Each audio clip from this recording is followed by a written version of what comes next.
আজি আমাৰ মুখ্যমন্ত্ৰীৰ নিযুত মইনা আঁচনিখন চৰকাৰীভাৱে আমি আজি কেবিনেটত আনুষ্ঠানিক স্বীকৃতি দিওঁ বা আঁচনিখন ৰূপায়ণৰ বাবে আমি সিদ্ধান্ত গ্ৰহণ কৰোঁ। মই অলপ আঁচনিখনৰ বিষয়ে আপোনালোকক বুজাই দিব খুজিছোঁ। দশমমান শ্ৰেণীৰ পৰা উত্তীৰ্ণ হৈ যিসকল ছোৱালী বা ছাত্ৰীয়ে একাদশ মান শ্ৰেণীত নামভৰ্তি কৰিব, তেওঁলোকে গৰম বন্ধৰ 2টা মাহ বাদ দি প্ৰত্যেক মাহত তেওঁলোকৰ উচ্চতৰ মাধ্যমিক শিক্ষা শেষ নোহোৱা পৰ্যন্ত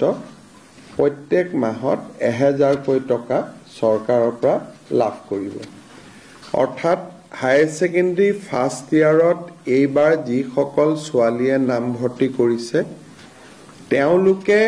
হায়াৰ ছেকেণ্ডাৰী পৰীক্ষা বা পাঠ্যক্ৰম সম্পূৰ্ণ কমপ্লিট নকৰালৈ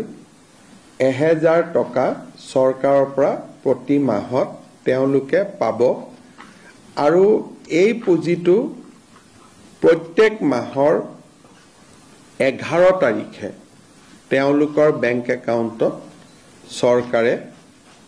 পঠিয়াই দিব। যিসকলে 3 বছৰীয়া, এতিয়া 4 বছৰীয়াও হৈছে, যিসকলে 3 বছৰীয়া বা 4 বছৰীয়া ডিগ্ৰী পাঠ্যক্ৰম, আগতে গ্ৰেজুৱেশ্যনটো 3 ইয়াৰ গ্ৰেজুৱেশ্যন আছিল, আজিকালি গ্ৰেজুৱেশ্যনটো 4 ইয়াৰো বিভিন্ন ইউনিভাৰ্চিটিয়ে কৰিছে। যিসকলে 4 বছৰ বা 3 বছৰ গ্ৰেজুৱেশ্যন পাঠ্যক্ৰমত পঢ়িব হায়াৰ ছেকেণ্ডাৰী পাছ কৰি, প্ৰত্যেকগৰাকী ছোৱালীয়ে প্ৰথম বৰ্ষত নাম গ্ৰহণ কৰাৰ লগে লগে প্ৰত্যেক মাহত 12,1250 টকা চৰকাৰৰ পৰা লাভ কৰিব। আৰু যিসকলে ডিগ্ৰী পাছ কৰি এইবাৰ পোষ্ট গ্ৰেজুৱেটত নাম লগাব, পোষ্ট গ্ৰেজুৱেট বুলি কওঁতে আমি BEdক ইয়াত ধৰি লৈছোঁ, পোষ্ট গ্ৰেজুৱেট কাম BEdত নামভৰ্তি কৰিব, তেওঁলোকে প্ৰত্যেক মাহত চৰকাৰৰ পৰা 2500 টকা কৰি লাভ কৰিব, 2500 টকা। অৰ্থাৎ হায়াৰ ছেকেণ্ডাৰী পঢ়িলে 1000 টকা প্ৰত্যেক মাহত, ডিগ্ৰী পঢ়িলে 1250 টকা প্ৰত্যেক মাহত, আৰু গ্ৰেজুৱেশ্যন পঢ়িলে, গ্ৰেজুৱেশ্যন পাছ কৰি স্নাতকোত্তৰ পোষ্ট গ্ৰেজুৱেশ্যন পঢ়িলে মাহত 2500 টকা লাভ কৰিব। ইয়াত কেইটামান চৰ্ত আছে। প্ৰথম চৰ্তটো হ'ল যে যিখিনি ছোৱালীক আমি হায়াৰ ছেকেণ্ডাৰী পৰীক্ষাত ভাল ৰিজাল্ট কৰাৰ কাৰণে আমি স্কুটি দিওঁ, তেওঁলোকক আমি নিযুত মইনা আঁচনিত অন্তৰ্ভুক্ত কৰা নাই। কাৰণ স্কুটি এখনৰ দাম প্ৰায় 70,000 টকা হয়গৈ, আৰু নিযুত মইনা আঁচনিত তেওঁলোকে আমাৰ বাকী ছোৱালীখিনিয়ে যদি 12,000 আমি যদি 12,500 কৰি 3 বছৰতো দিওঁ 36,000 হয়। কিন্তু ছোৱালীয়ে যদি কয় যে নহয় মোক স্কুটি নালাগে, মই নিযুত মইনাহে ল'ম, তেতিয়াহ'লে নিযুত মইনাও তেওঁ ল'ব পাৰিব। অৰ্থাৎ ছোৱালীজনীৰ ওপৰত ডিপেণ্ড কৰিব যে মই স্কুটিখন ল'ম নে মই নিযুত মইনা আঁচনিটো ল'ম। 2টা আঁচনি আমি একেলগে নিদিওঁ। তাৰ পিছত আনটো বিষয় হ'ল যে এই আঁচনিখনৰ পৰা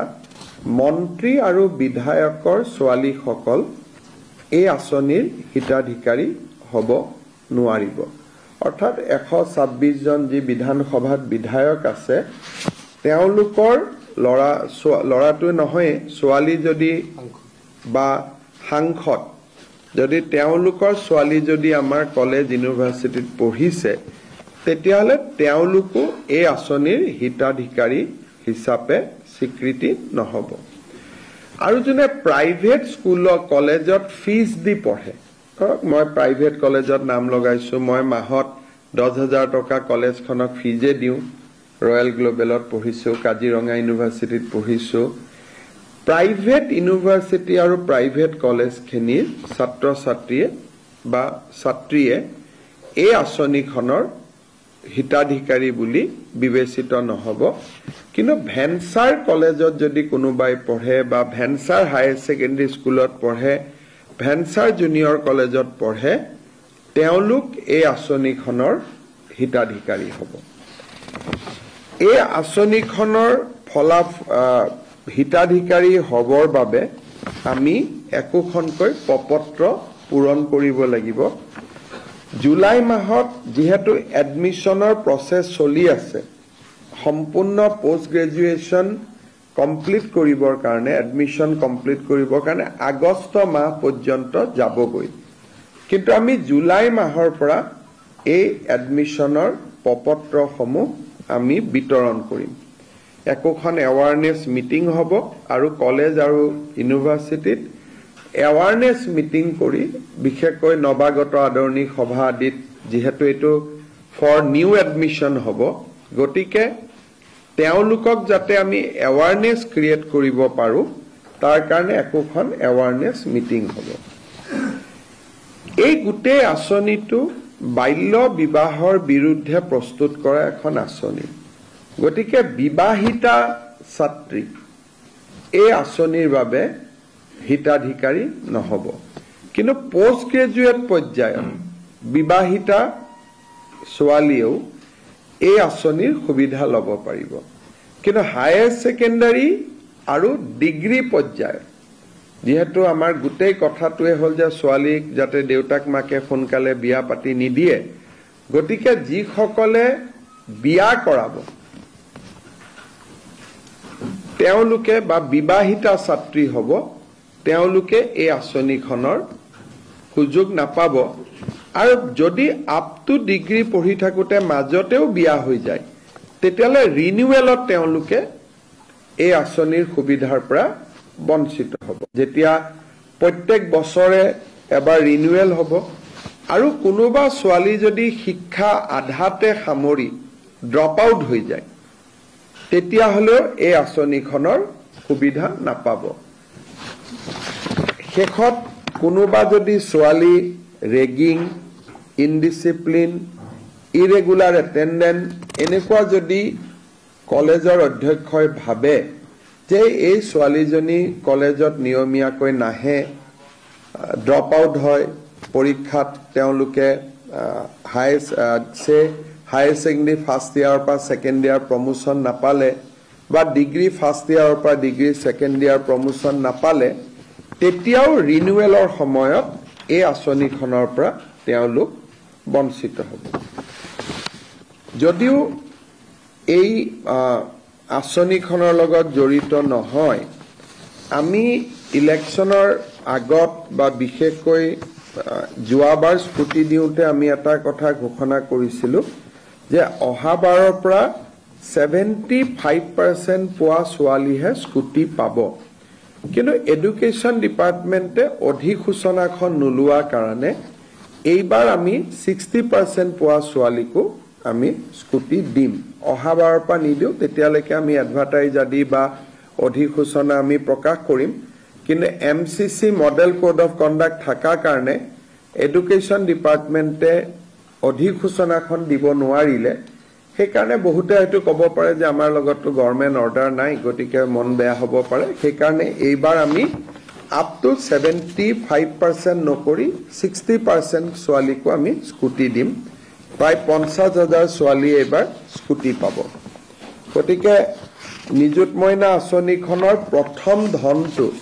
আমি 11 অক্টোবৰত বেংক একাউণ্টত ট্ৰান্সফাৰ কৰিম। ইয়াৰ মাজত প্ৰপত্ৰ আদি পূৰণ হ'ব। এইবাৰ যিসকল ছোৱালীয়ে প্ৰপত্ৰ পূৰণ কৰি নিযুত মইনা আঁচনি পাব, দ্বিতীয় বৰ্ষত আৰু তেওঁলোকে প্ৰপত্ৰ পূৰণ কৰিব নালাগে। তেওঁলোকৰ খালি কোনখিনি, কোনোবা বিয়া হৈ গ'ল নেকি, কলেজত অহা নাই নেকি, সেইখিনি আমি কলেজৰ প্ৰিন্সিপালৰ পৰাই ৰিপৰ্ট লৈ ল'ম। আৰু তাৰ ভিত্তিত আমি কাম কৰিম তেওঁলোকে এবাৰ ফৰ্ম ফিল আপ কৰাৰ পিছত দ্বিতীয়বাৰ ফৰ্ম ফিল আপ কৰিব নালাগে এই ফৰ্মখনত দেউতাক মাকৰো এটা সহি লাগিব গতিকে কোনোবা দেউতাক মাকে যদি ভাবে যে মোৰ আৰ্থিক অৱস্থা ভাল আৰু ছোৱালীজনীক এই আঁচনিটো লৈ পেলাই মই চৰকাৰখনক আৰ্থিক বোজা দিব খোজা নাই কোনোবা ছোৱালী যদি নিজে আঁতৰি আহিব খোজে বা দেউতাক মাকে যদি আঁতৰাই দিব খোজে তেতিয়া তেওঁলোকে ইচ্ছাই পাৰিব আদাৰৱাইজ ইয়াত কোনো ইনকাম স্লেব নাই বিপিএল এপিএল বুলি কথা নাই কলেজ বা মহাবিদ্যালয় বা বিশ্ববিদ্যালয়ত যোনেই পঢ়ে তেওঁলোকে এই আঁচনিখনৰ সুফল পাব এই আঁচনিখনৰ প্ৰপত্ৰ মই আগতে কোৱাৰ দৰে জুলাইৰ 1 তাৰিখৰ পৰা আমি কলেজবিলাকত বিতৰণ আৰম্ভ কৰিম বিশ্ববিদ্যালয়ত বিতৰণ ছেপ্টেম্বৰত হ'ব কাৰণ তেওঁলোকৰ এডমিশ্যন আগষ্টলৈকে চলি থাকিব আৰু প্ৰথম ইনষ্টলমেণ্টটো আমি 11 অক্টোবৰত দিম আৰু তাৰ পৰা তেওঁলোকে নিয়মীয়াকৈ পাই থাকিব জুন আৰু জুলাই মাহত তেওঁলোকে এই আঁচনিটো নাপাব কাৰণ জুন আৰু জুলাইত ম্যাক্সিমাম এডুকেশ্যনেল ইনষ্টিটিউট বন্ধ থাকে আৰু আমি আঁচনিখন 10 মাহৰ বাবে আমি দিম এটা বছৰত সেই কাৰণে প্ৰত্যেক বছৰত জুন আৰু জুলাই মাহত এইটো ডিবিটি নহয় আন মাহ কেইটাত এই আঁচনিটোৰ ডিবিটি হৈ থাকিব এই আঁচনিখনৰ কাৰণে এই বছৰ চৰকাৰে 300 কোটি টকা খৰচ কৰিব আৰু যেতিয়া 4 বছৰ ডিগ্ৰী কোৰ্ছলৈকে কাৰণ এই বছৰ প্ৰথম বৰ্ষৰ ষ্টুডেণ্টখিনিয়ে পাব লাহে লাহে দ্বিতীয় তৃতীয় চতুৰ্থ ইয়াৰলৈকে পাব টোটেল 10 লাখ ছোৱালীক এই আঁচনিখন আমি সুবিধা দিম তাৰমানে এই আঁচনিখন আমি হিচাপ কৰি চাইছো 5 বছৰ এই আঁচনিখন চলিব আৰু শেষৰ বছৰলৈকে যেতিয়া আমি হিচাপ কৰিম শেষ বছৰটোত এই আঁচনিৰ পৰিমাণ বা আউটগো 1500 কোটি টকা হ'ব এই বছৰ 300 কোটি হ'ব অহা বছৰ 600 কোটি হ'ব তাৰ পিছৰ বছৰ অকল ডিগ্ৰীত থাৰ্ড ইয়াৰ থাকে হায়াৰ সেকেন্ডাৰী নাথাকে পোষ্ট গ্ৰেজুৱেটত থাৰ্ড ইয়াৰ নাথাকে গতিকে থাৰ্ড ইয়াৰত 300 নাবাঢ়ে 300 600 প্ৰথম 2 বছৰত বাঢ়িব থাৰ্ড ইয়াৰত 150-200 কোটি টকাকৈ বাঢ়িব কিন্তু এই আঁচনিখনে জিআৰ গ্ৰছ এডমিশন ৰেশিওটো এনৰোলমেন্ট ৰেশিওটো বহুত বঢ়াই দিব বিশেষকৈ কলেজত অহা যোৱাৰ পইচাৰ অসুবিধা হোৱাৰ কাৰণে বহুত দুখীয়া মানুহে নিজৰ লৰা ছোৱালী কলেজত বিশেষকৈ ছোৱালী কলেজত নপঠায় গতিকে আজি এই আঁচনিখনে এই বছৰটোত আমি এটা ইন্টাৰনেল যেটো হিসাব কৰিছিলো এই বছৰটোত প্ৰায় 2 লাখ লৰা ছোৱালী খামৰি লব কিন্তু গোইং এহেড যেনেকে অলপ আগতে ৰনোজ পেগু ডাঙৰীয়াই কেবিনেটত এটা ডেটা দিছিলে যে স্কুটি ফাৰ্ষ্ট ডিভিজন কৰা ছোৱালীয়ে পাই কাৰণে এইবাৰ 40,000 ছোৱালীয়ে হায়াৰ সেকেন্ডাৰীত ফাৰ্ষ্ট ডিভিজন পাইছে কিন্তু লৰাই ফাৰ্ষ্ট ডিভিজন পাইছে 11-12,000 তাৰমানে ছোৱালীৰ ফাৰ্ষ্ট ডিভিজনৰ সংখ্যাটো স্কুটিখনৰ কাৰণে বহুত বাঢ়ি গৈ আছে মই ভাবো যে নিযুত মইনা আঁচনিখনেও ছোৱালীৰ মাজত গ্ৰছ এনৰোলমেন্ট ৰেশিও অভাৱনীয়ভাৱে অহা কেইবছৰ মানত বৃদ্ধি কৰিব আৰু আমাৰ উদ্দেশ্যটো হল যে বাল্য বিবাহ বা ড্ৰপ আউটৰ বিৰুদ্ধে যুঁজিবৰ কাৰণে 5 বছৰ আমি যদি ছোৱালীসকলক কলেজ বা স্কুলত লৈ আহিব পাৰো তাৰ পিছতই অটোমোডত চলি থাকিব বা স্বয়ংক্ৰিয়ভাৱে কাৰণ বায়েক গৰাকী যদি স্কুলত গৈছে ভনিয়েক গৰাকীও পিছত স্কুলত যাব সেইকাৰণে এই আঁচনিখন 5 ইয়াৰ্ছৰ কাৰণে এই ধৰণে থাকিব ভৱিষ্যতে 5 বছৰ পিছত আঁচনিখনৰ সফলতা বিফলতাৰ ওপৰত নিৰ্ভৰ কৰি তাক ৰিফাইনো কৰিব পৰা যাব মডিফাই কৰিব পৰা যাব কিন্তু আজি কেবিনেটে ইয়াক 5 বছৰৰ কাৰণে এই আঁচনিখন অনুমোদন কৰিছে আপোনালোকৰ যদি কিবা প্ৰশ্ন আছে আপোনালোকে সুধিব পাৰে মিস্টাৰ চিফ মিনিষ্টাৰ এটা কথা জানিব খুজিছিলো এইখনত আপুনি যোনটো ক'লে গ্ৰেজুৱেশ্যন পঢ়ালৈকে যদি বিয়া হয় তেতিয়াহ'লে স্কিমটো নাপায়, কিন্তু সাধাৰণতে যিটো দেখা যায় হায়াৰ ছেকেণ্ডেৰী ধৰি লওক আপোনাৰ 16 পৰা 18 বছৰলৈ থাকে, 18 বছৰ হ'লে যিকোনো ছোৱালীয়ে বিয়া পাতিব পাৰে। তো গ্ৰেজুৱেশ্যনৰ মানে আমি ছোৱালীক বিয়া পতাটো দিলে কৰাব খুজিছো যাতে ছোৱালীজনীয়ে শিক্ষা শেষ কৰে। আমি এই গোটেই স্কিমটোৰ উদ্দেশ্য হ'ল কনষ্টিটিউচনেল লিমিট মতে আমি যাব খোজা নাই 18 বছৰ 21 বছৰ। আমাৰ কথাটো হ'ল যে ছোৱালীজনী বিবাহ যিমান পাৰে দেৰিকৈ হওক, তাই যাতে নিজৰ ভৰিৰ ওপৰত নিজে থিয় হ'ব পাৰে। এতিয়া ডিগ্ৰী ফাৰ্ষ্ট ইয়াৰত তাইক এডমিশ্যন হ'ল, বিয়া হৈ গ'ল। এতিয়া আমাৰ উদ্দেশ্যটো হ'ল দেউতাক মাকৰ ওপৰত আমি যাতে এটা মৰেল প্ৰেছাৰ দিব পাৰোঁ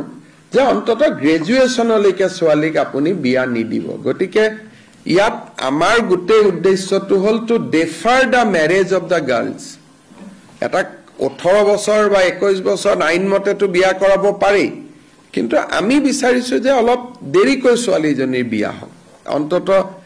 গ্ৰেজুৱেশ্যনলৈকে বিয়া নহওক। কাৰণ বিয়া হোৱাৰ পিছতে গৰ্ভৱতী হ'ব লাগিব, শহুৰেকৰ ঘৰত গৈ কাম কৰিব লাগিব। যিজনী ছোৱালীয়ে হয়তো APSC SCSৰ কাৰণে প্ৰিপেয়াৰ কৰিছিলে, ছোৱালীজনী আধাতে প্ৰিপাৰেশ্যন শেষ কৰিব লাগিব। সেইকাৰণে this is a disincentive against early marriage. কিন্তু গ্ৰেজুৱেশ্যনৰ পিছত আৰু পোষ্ট গ্ৰেজুৱেশ্যনত সেইটো আমি ৰাখিব খোজা নাই, কাৰণ বহুত ছোৱালী এনেকুৱা হ'ব যে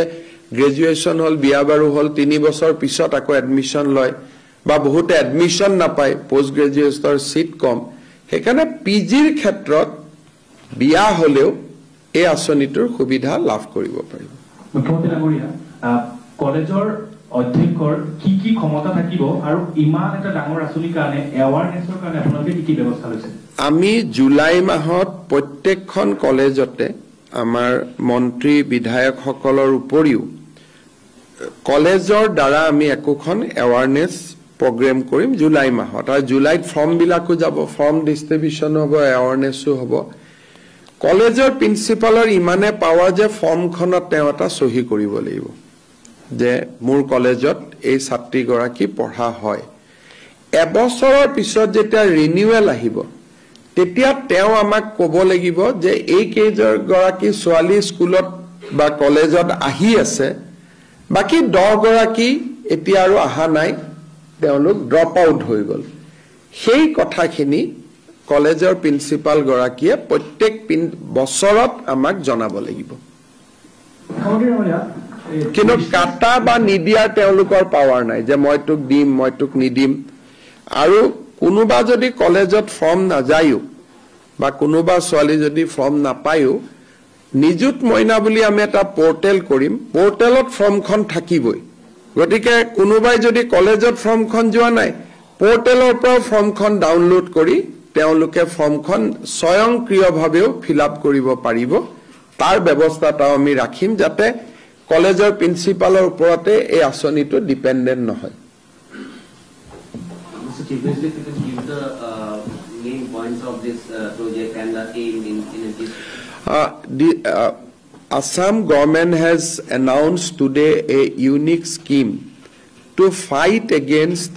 early marriage of girl students and also to inspire them to continue with their education up to the postgraduate level. Under this scheme, a student, girl student, who join in higher secondary first and second year, that means 11 and 12, they will get a monthly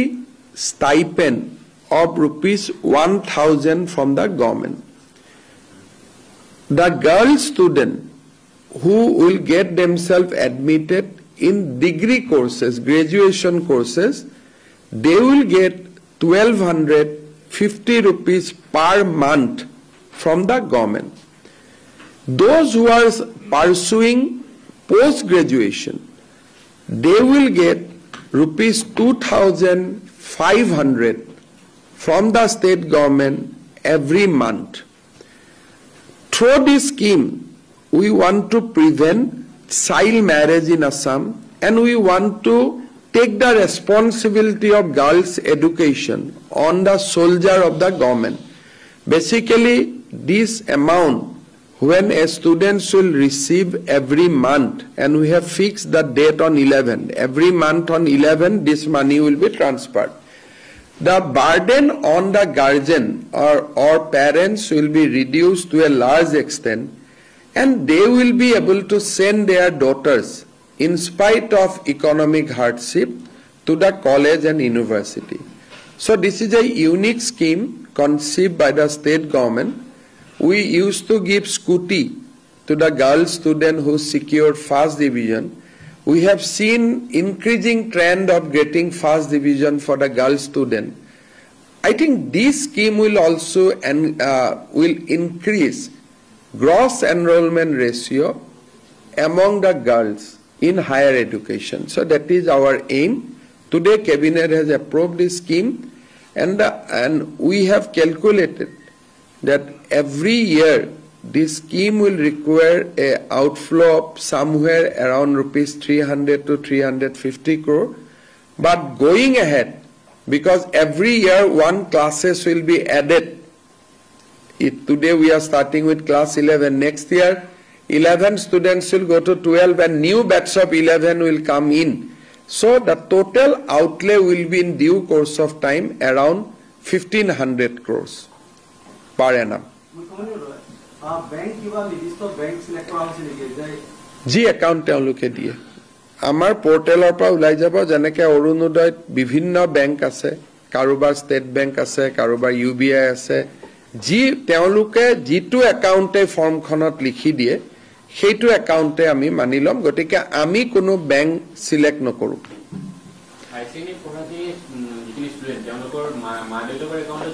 নহয় ষ্টুডেণ্টৰ একাউণ্টত কাৰণ higher ছেকেণ্ডেৰীত student account হৈ যায় higher ছেকেণ্ডেৰীত ল'ৰা ছোৱালীয়ে নিজে account খুলিব পাৰে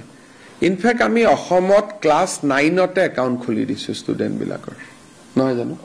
আমি সৰ্বশিক্ষা অভিযানে অসমত ক্লাছ 9 পোৱাৰ লগে লগে আমি ষ্টুডেণ্টবিলাকক বেংক একাউণ্ট খুলি দিছো আৰু অসমত সেই কাৰণে ষ্টুডেণ্টৰ মাজত financial inclusion is very very high আৰু এই আঁচনিটোৱে আমাক বহুত সহায় কৰিব দ্বিতীয়তে মই এটা সৰু ফিগাৰ এটা আমি নিটৰ ৰিজাল্ট দিয়াৰ পিছত প্ৰত্যেকবাৰে আজমল ফাউণ্ডেশ্যনৰ কিমান ষ্টুডেণ্টে নিটত কোৱালিফাই কৰিলে তাৰ বিষয়ে আমি এটা ব্যাখ্যা দাঙি ধৰো কিন্তু আমি অসম চৰকাৰে ৰাজ্যিক যুৱ আয়োগ এটা গঠন কৰিছিলো আৰু যুৱ আয়োগটোক আমি মূলতঃ দায়িত্ব দিছিলো যে আমাৰ ইকনমিক ভাৱে যিখিনি অৰ্থনৈতিক ভাৱে পিছপৰা ছাত্ৰ ছাত্ৰীসকলক আমি যাতে মেডিকেল এণ্ড ইঞ্জিনিয়াৰিং এডমিশনৰ কাৰণে আমি প্ৰশিক্ষণ দিব পাৰো বৰ্তমান আমি এই অনুষ্ঠানটো ডিব্ৰুগড় আৰু তেজপুৰত আমি চলাই আছো তেজপুৰটো নতুন ডিব্ৰুগড়টো পুৰণা ডিব্ৰুগড়ত এলএন বুলি এটা ইনষ্টিটিউটৰ লগত লগ লাগি আমি এই কামটো কৰি আছো আৰু এইবাৰ আপোনালোকে জানি ভাল পাব যে 220 গৰাকী ষ্টুডেণ্টে এপিয়াৰ কৰিছিল ডিব্ৰুগড়ত তাৰে 130 গৰাকী ষ্টুডেণ্টে মেডিকেল এণ্ড ইঞ্জিনিয়াৰিঙত সিট পাইছে আৰু এই 153 গৰাকীৰ ভিতৰত 3 জনে এইমছতো সিট পাইছে গতিকে সৰকাৰৰ পৰা আমি যেটো এটা প্ৰয়াস আৰম্ভ কৰিছিলো যে এটো আজমল ফাউণ্ডেশ্যনে সব কৰে তেনেকুৱা এটা হ'ব নালাগে ৰাজ্যিক যুৱ আয়োগৰ ফালৰ পৰা আমি ডিব্ৰুগড়ত যেটো আৰম্ভ কৰিছিলো হি এবাৰ 220 জন ষ্টুডেণ্টৰ ভিতৰত 153 জনক পাৰ কৰাইছে বা পাস কৰাইছে আৰু বৰ্তমান প্ৰায় 600 ষ্টুডেণ্টে ডিব্ৰুগড়ত সৰকাৰী প্ৰশিক্ষণৰ সুবিধা লৈ আছে ইট ইজ খুব এটা প্ৰফেশনালি কৰা হয় তেজপুৰত CSRL বুলি এটাৰ লগত আমি লগ লাগি কৰি আছো আৰু এই বছৰতে নলবাৰী শিলচৰ আৰু যোৰহাটতো ৰাজ্যিক যুৱ আয়োগে এনেকুৱা প্ৰশিক্ষণ কেন্দ্ৰ মুকলি কৰিব 5টা প্ৰশিক্ষণ কেন্দ্ৰ ইয়াৰ ফলাফলসমূহ খুব ভাল আহিছে আৰু সবচে ডাঙৰ ৰিজাল্ট আহিছে যে অসমৰ কলেজখিনিত কৈও তেওঁলোকে চেণ্ট্ৰেল গভৰ্ণমেণ্টৰ কলেজবিলাকত য'ত নেকি অসমৰ ল'ৰা ছোৱালীয়ে কোটা নাপাইছিল আগত তাৰ কাৰণে যাতে বেছি সিলেকশ্যন হয় সেইটো আমি প্ৰচেষ্টা কৰিছিলোঁ আৰু মই ভাবো যে প্ৰথম বছৰ খুব প্ৰশংসনীয় কাম কৰিছে আৰু মই যেহেতু আমাৰ বহুত চৰ্চা নহয় যুৱ আয়োগে কৰি থকা কামটোৰ বিষয়ে সেইকাৰণে আজি মই সুবিধা লৈ আপোনালোকক অৱগত কৰিলোঁ আমি এতিয়ালৈকে আমাৰ চেণ্টাৰ ৰানিং হৈ আছে ডিব্ৰুগড়ত 2 years old সেইকাৰণে বা পৰীক্ষা দিলে তেজপুৰত আমি ইতিমধ্যে আৰম্ভ কৰিছোঁ আৰু এই বছৰতে নলবাৰী শিলচৰ যোৰহাটত আমি আৰম্ভ কৰিম গ্ৰেজুৱেলি আমাৰ উদ্দেশ্য হ'ল যে প্ৰতিটো জিলাতে যাতে এনেকুৱা এখন ট্ৰেইনিং ইনষ্টিটিউট হ'ব পাৰে আৰু নেক্সট আমাৰ এই 5খন জিলা হোৱাৰ পিছত নেক্সট আমাৰ টাৰ্গেট আছে যে বজালি জিলা আৰু বঙাইগাঁও জিলাত দুটা খোলাৰ কাৰণে কিন্তু প্ৰথমতে এইখিনি আমি খুলি ল'ব খুজিছোঁ তাৰ পিছত আমি এনেকে নগাঁও দুদিন পিছত মৰিগাঁও এনেকে আহি থাকিম কিন্তু যিবিলাক নেশ্যনেলি ৰেপুটেড ইনষ্টিটিউট আছে আমি টেণ্ডাৰ কৰি কৰোঁ সব একেলগে আহিব নোখোজে আমি লাহে লাহে ইয়াক আগবঢ়াই আছোঁ নগাঁওটো কিমান দিনৰ ভিতৰত হ'ব লাহে লাহে কৰি আছোঁ কিন্তু বৰ্তমান মৰিগাঁও আৰু নগাঁও ল'ৰা ছোৱালীক আমি তেজপুৰ চেণ্টাৰত টেক কৰি ৰাখিছোঁ তেওঁলোকৰ থকা খোৱা গোটেই সুবিধা অসম চৰকাৰৰ ফালৰ পৰা যথেষ্ট কৰি দিয়া হয় কোৰ্স ফিও লোৱা নহয় গতিকে লাহে লাহে থকাৰ কাৰণে আমি হোষ্টেলবিলাক ঠিক কৰি দিছোঁ আৰু এক্সপান্ড কৰিব লাগিব আমাৰ এই প্ৰচেষ্টাটো কিন্তু জাষ্ট আমি এটা যোৱা বছৰ আৰম্ভণি কৰিছিলোঁ কিন্তু যথেষ্ট সফলতাৰ মুখ দেখিছে লাহে লাহে ই এক্সপান্ড আমি কৰি কৰি গৈ থাকিম যাতে দুখীয়া আৰু মধ্যবিত্ত ল'ৰা ছোৱালীয়ে আজিকালি টিউচন হোৱাৰ কাৰণে মেডিকেল ইঞ্জিনিয়াৰিঙত দুখীয়া আৰু মধ্যবিত্তৰ ল'ৰা ছোৱালীয়ে নাপায় সেইকাৰণে দুখীয়া আৰু মধ্যবিত্তৰ ল'ৰা ছোৱালীয়ে গুৱাহাটীৰ এলএন চেণ্টাৰত সোমাবৰ কাৰণে বহুত ফিজ দিব লাগে একেটা এলএন ডিব্ৰুগড়ত চৰকাৰী খৰচত একে শিক্ষক আমাৰ দুখীয়া ঘৰৰ ল'ৰা ছোৱালী বা মধ্যবিত্তৰ ল'ৰা ছোৱালীয়ে কৰিব পাৰিছে এইটো এটা আমাৰ গভৰ্ণমেণ্টৰ বাই নেক্সট ইয়াৰ ই আৰু বহুত এক্সপান্ড হ'ব এইটো তাতে তেওঁলোকে জানে লোকেলি কৰে এতিয়া ডিব্ৰুগড়ত আমাৰ 600 ল'ৰা ছোৱালীয়ে পঢ়ি আছে তেজপুৰত আমাৰ এতিয়ালৈকে 106 জন ষ্টুডেণ্টে পঢ়ি আছে গতিকে লাহে লাহে আমাৰ টাৰ্গেটটো হ'ল টোটেল এই বছৰত আমি 1000তকৈও বেছি যাতে আমি প্ৰত্যেকটো চেণ্টাৰত ল'ব পাৰোঁ নলবাৰীত 1000 শিলচৰত 1000 যোৰহাটত 1000 কাৰণ এতিয়া আমাৰ মেডিকেল ইঞ্জিনিয়াৰিং সিট মিলি প্ৰায় 10000 মান সিট অসমত আৰু চেণ্ট্ৰেল কোটা মিলি হৈ যায় সেইখিনি আমি ল'বৰ কাৰণে এটা চেষ্টা কৰিছিলোঁ আৰু কামটো বহুত আগবাঢ়ি গৈছে Mr. Chief Minister, do you think that this is a model that maybe states can follow? Because there is so much of criticism that you were also pointing out that it is getting beyond the middle class to.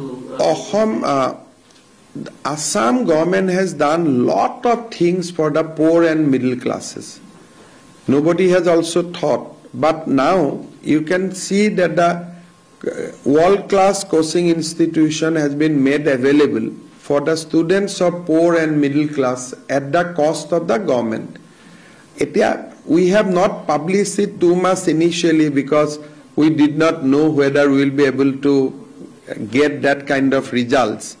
But this success story will definitely inspire us to expand it to every district headquarters. I think there are certain inevitable market force now operates. But against the market force, government can contribute for the welfare of the poor and middle class. That is we are trying in Assam. অসমত দুখীয়া আৰু মধ্যবিত্ত ল'ৰা ছোৱালীৰ কাৰণে আমি এনেকুৱা কাম বহুত কৰি আছোঁ যেনেকৈ এবাৰ আমাৰ খেল মহাৰণ হৈ গ'ল যিমান ভাল ল'ৰা আমি পালোঁ